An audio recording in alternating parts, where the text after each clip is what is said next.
जैसे ही खबर महल में फैली, सभी की नजरें राजकुमारी अनवी पर टिक गईं।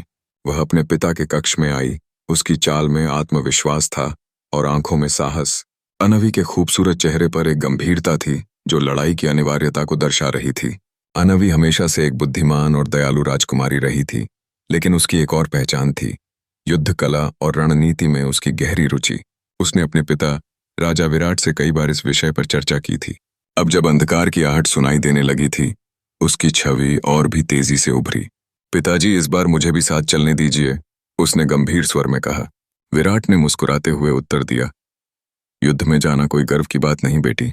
मैं नहीं चाहता कि अंधकार तुम्हें छुए। उसके शब्दों में चिंता थी, एक पिता की भावना।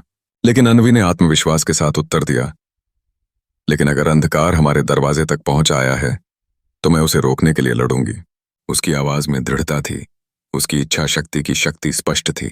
विराट उसकी बातें सुनकर एक क्षण के लिए चुप हो गए, मानो वह अपनी पुत्री के अदम्य साहस को समझने की कोशिश कर रहे हों। तब अचानक महल के दरवाजे पर दस्तक हुई। एक रहस्यमयी वृद्ध साधु वहां खड़ा था, उसकी आंखों में ज्ञान और अनुभव की चमक। साधु ने आगे बढ़कर कहा, राजकुमारी, सही समय पर आप यहां आई हैं।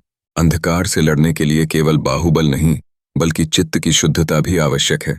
उसकी बातें सुनकर अनवी के मन में जिज्ञासा जाग उठी।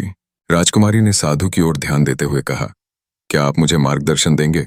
मुझे अपने साम्राज्य की रक्षा के लिए तैयार रहना है।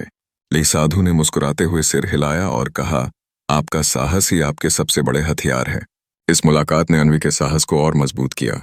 वह जानती थी कि उसका पिताजी चाहे जो कुछ भी कहें, लेकिन उसके दिल में एक योद्धा की आत्मा बसती थी। अब उसे अपने साम्राज्य की रक्षा के लिए न केवल लड़ाई, बल्कि अपने भीतर के अंधकार से भी लड़ना था।